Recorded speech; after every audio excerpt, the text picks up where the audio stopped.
So the next option is the network will go live once it has this many sites.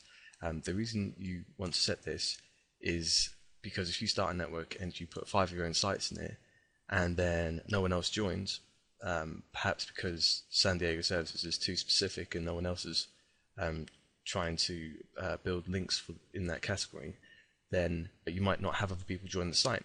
And you can't delete networks in FBN because that could damage other members. So we have this option so you know whether or not you want to keep the network but before it goes live. So if you have 10 sites and you have 9 sites in the system, the network won't be live and you can't post links to it, but that also means you can delete the network.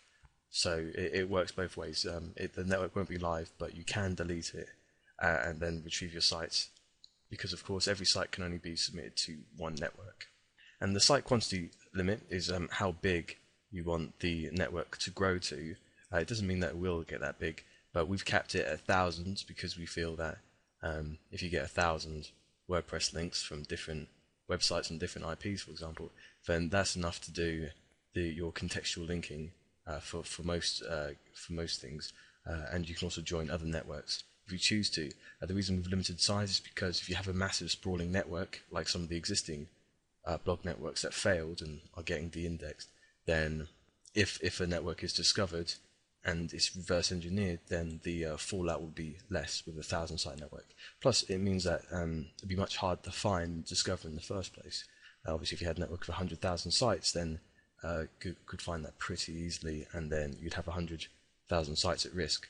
So we've limited it to 1,000, and you can set it to whatever you like. Now, this option here is how many members the network needs before it goes live and you can post to it. So this is used in combination with the how many sites the network needs. For example, if you have 2 members and 10 sites, if one person submits 10 sites, then the network will not go live because it hasn't met this criteria as well. So the network can't go live until both these criteria are met, and until then you can delete the network, and the people that have submitted or applied so far will be notified and their sites will be released from the network.